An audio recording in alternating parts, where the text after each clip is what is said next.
যোৱা নিশা গাঞ্জাৰ বিৰুদ্ধে এটা অভিযান চলাইছিলে, কি ক'ব?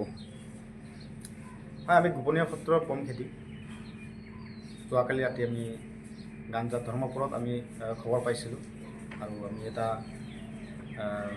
টীম তৈয়াৰ কৰিছিলোঁ।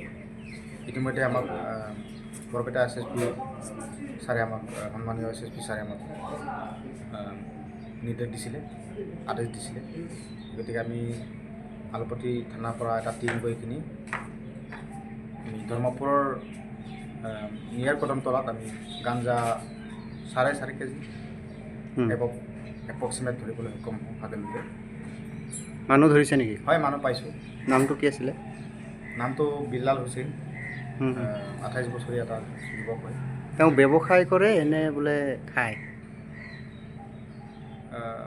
দেখা মতেতো ব্যৱসায় হ'ব, কাৰণ খালেতো অলপ চলপ পালোঁ হয়। এতিয়াতো ব্যৱসায় কৰাৰ ধৰণেতো বহুতখিনি পাইছোঁ। এইটো শুনামতে ব্যৱসায় কৰে বুলি শুনিছোঁ।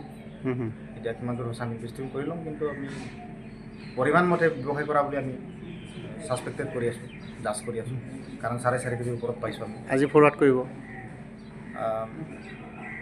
আমি যাওঁতে তাতে নদী পাৰ ভাঙিলোঁ, আমি ৰাতিপুৱাহে পাইছোঁ। এতিয়া প্ৰচিডিউৰ বহুতখিনি আমাৰ আছে, আমাৰ হাতত 24 ঘণ্টা সময় থাকে। গতিকে আমি আজি বাইছোঁ নোৱাৰিলে কালি আমি ৰাতিপুৱাই কৰি দিম, মহামানগৰত আমি প্ৰডিউচ কৰিম এজ পাৰ ল' মতে।